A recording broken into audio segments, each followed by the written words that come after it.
السلام عليكم ورحمة الله وبركاته. طلاب أولى إعدادي عاملين ايه؟ رمضان كريم عليكم، كل سنة وانتم طيبين. نكمل منهجنا زي ما عملنا في الوحدة الأولى، خدنا الوحدة كاملة وحلينا عليها وعملنا مراجعة وظبطناها وخلاص قفلنا الموضوع بتاعها. النهاردة جه الدور اننا نبدأ على الوحدة التانية، وحدة سهلة جدا جدا، ممكن تكون كمان أسهل من الوحدة الأولى. عبارة عن أساسيات رياضيات واحنا بنخلص مسائل. هناخد حاجة اسمها متباينة وحاجات تانية حلوة هنعرفها لما نيجي عندها.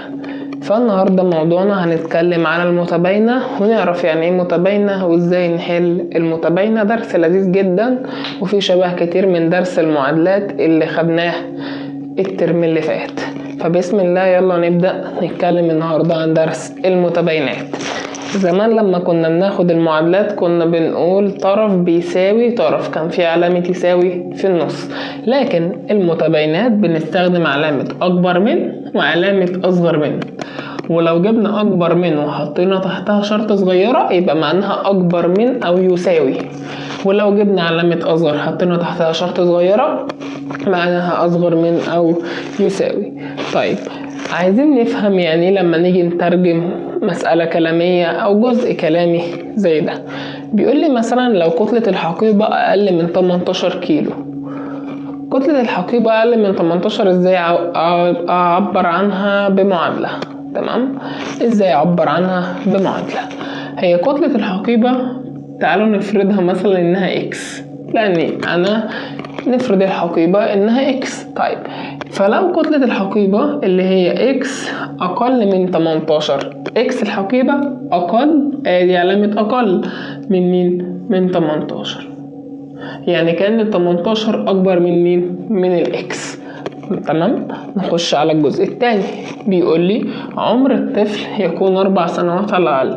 نفرض برضو إن عمر الطفل هو إكس، فبيقول لي إكس أدي عمر الطفل يكون 4 سنوات على الأقل، يعني أقل حاجة 4 سنين.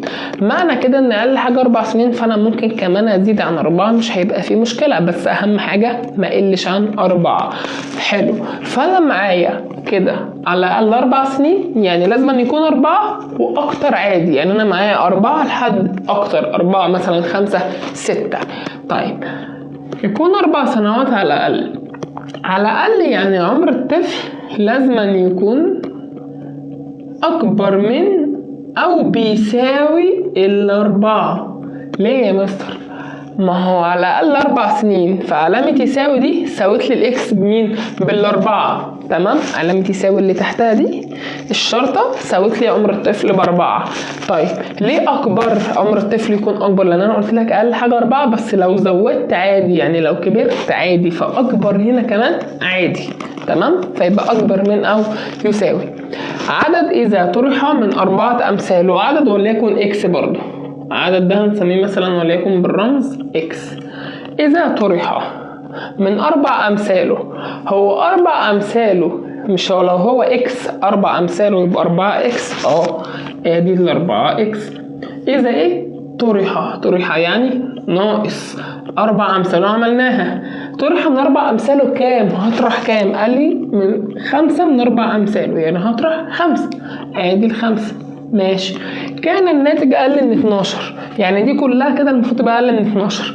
ادي هنا أقل من 12، تتقل دي أقل من 12، اللي في ظهر العلامة يبقى أقل. طيب عدد إذا أضيف إلى ضعفه 3، العدد هو إكس مثلا، أضيف إلى ضعفه، ما هو لو إكس ضعفه اللي هو 2 إكس ضعفه يعني قده مرتين، 2 إكس. أضيف يعني زائد إلى ضعفه، هضيف كام؟ قال لي 3. كان الناتج أكبر من أو يساوي، الناتج ده أكبر من أو يساوي أهو كام؟ 7. ده كان جزء سريع كده نفهم فيه يعني ايه متباينة. طيب خواص المتباينات عاملة زي خواص المعادلات. هو على فكرة المتباينة زي المعادلة، الفرق هناك كان يساوي، هنا علامة أكبر وأصغر، أو أكبر من أو يساوي وأصغر من أو يساوي، بس هو ده الفرق، لكن الباقي كله واحد.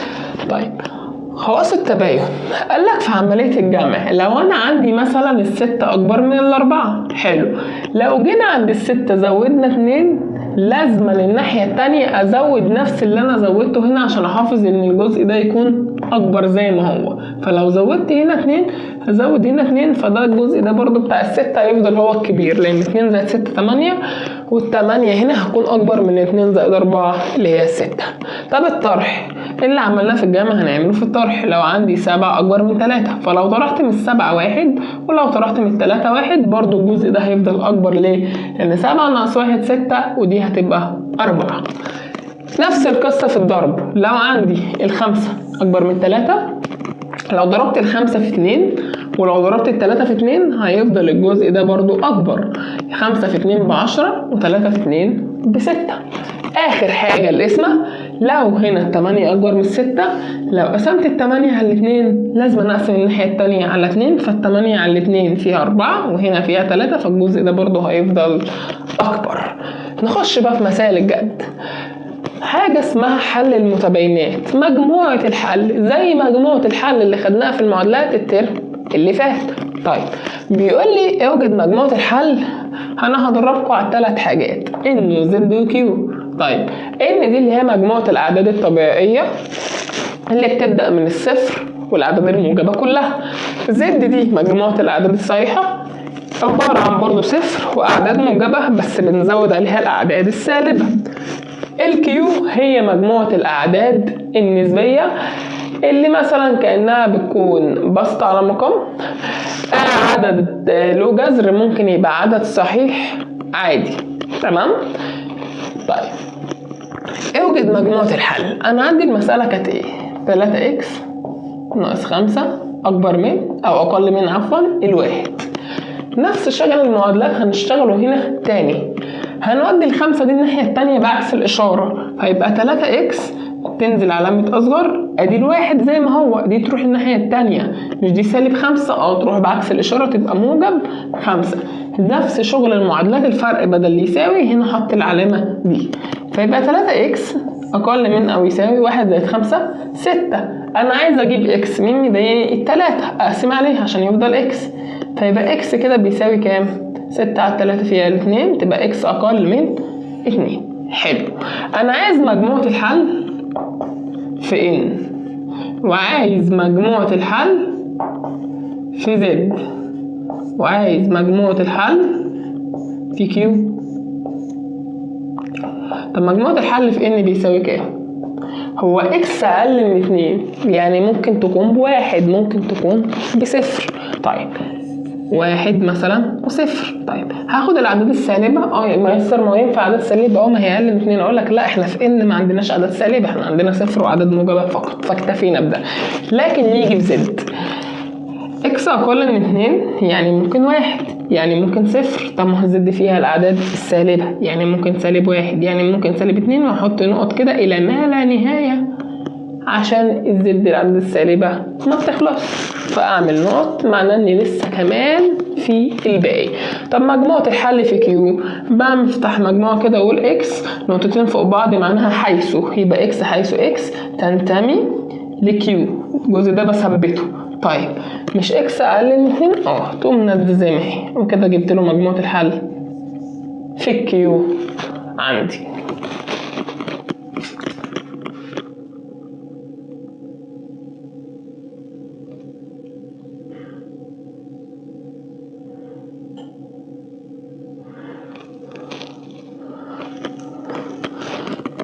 طيب ناخد مسألة كمان. اوجد مجموعة الحل، بس المرة دي قال لي في زد، يعني هو عايز أعداد صحيحة فقط. طيب هنخلص القوس ده ازاي؟ التلاتة دي مرة هنضربها مرة هنا وهنضربها مرة هنا، ف3 في 5x اضرب كده العدد في العدد، 3 في 5 ب15 والاكس تنزل زي ما هي، في ناقص قابلني 3 في 6 ب18، العلامة قابلتني 12. بقت شبه اللي فاتت، هودي دي الناحية التانية بعكس الإشارة، فتبقى 15x أكبر من 12. دي كانت -18 تروح هناك بموجب 18. يبقى 15x أكبر من أو يساوي 12 و18 اللي هي 30. نقسم على 15 يمين وشمال، اتضح عندي إن الإكس أكبر من 30 على 15 فيها كام؟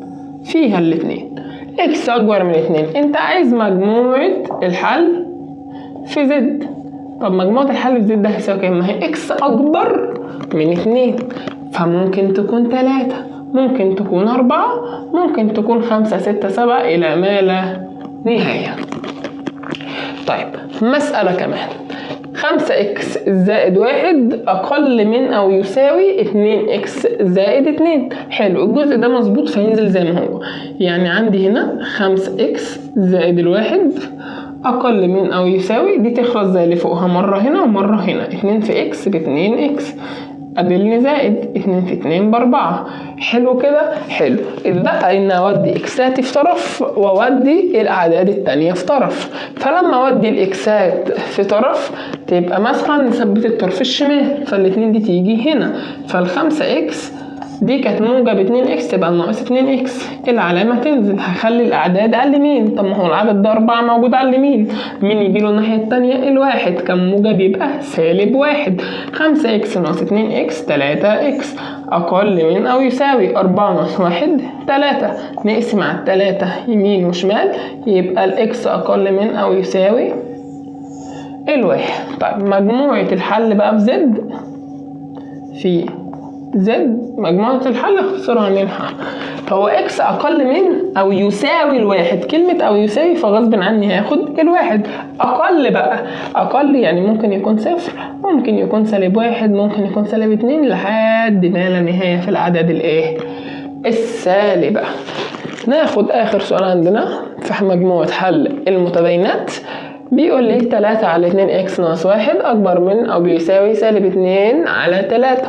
طيب يبقى 3 على 2 x زي ما هي، العلامة تنزل، دي كان -2 على 3، دي تروح الناحية التانية بعكس الإشارة، كانت سالب تروح موجب. يبقى 3 على 2 x أقل من أو يساوي -2 على 3 زائد الواحد، تطلع بتلت.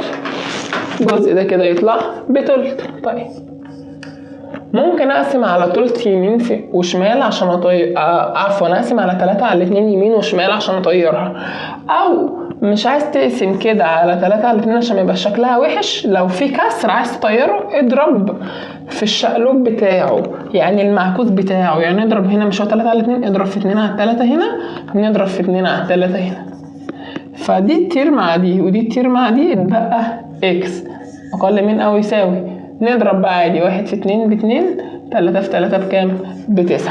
طيب هو مجموعة الحل طلعت ب2 على 9. هي 2 على 9 دي تقريبا كام يا مستر؟ والله تقريبا هي ب2/10. طيب هو عايز مجموعة الحل برضو في زد، يعني لو مجموعة الحل في زد بجيبها ازاي يا مستر؟ ده 2 على 9 ده اصلا ده عدد نسبي، ده مش عدد صحيح. هقول لك خد اقرب حاجة ليه. اقرب حاجة ليه، ما هو اكس بيقول لك اكبر من او بيساوي. طب ما هو لو بيساوي المفروض انزل 2 على 9، بس انا مش هنزلها لانها مش بتنتمي للزد عندي، خلاص يبقى مش هاخدها. طب اكبر حاجة بعدها الواحد، فاخد الواحد بقى والاثنين والثلاثة الى ما لا نهاية. ده كان درس المتباينات، درس سهل ولذيذ جدا، ويعتبر انتم مشفتوش حاجة جديدة فيه لان هو شبه اصلا درس المعادلات، الفرق في الاشارة او العلامة اللي بنحطها. اشوفكم في الدروس الجاية باذن الله، ورمضان كريم عليكم، والسلام عليكم ورحمة الله وبركاته.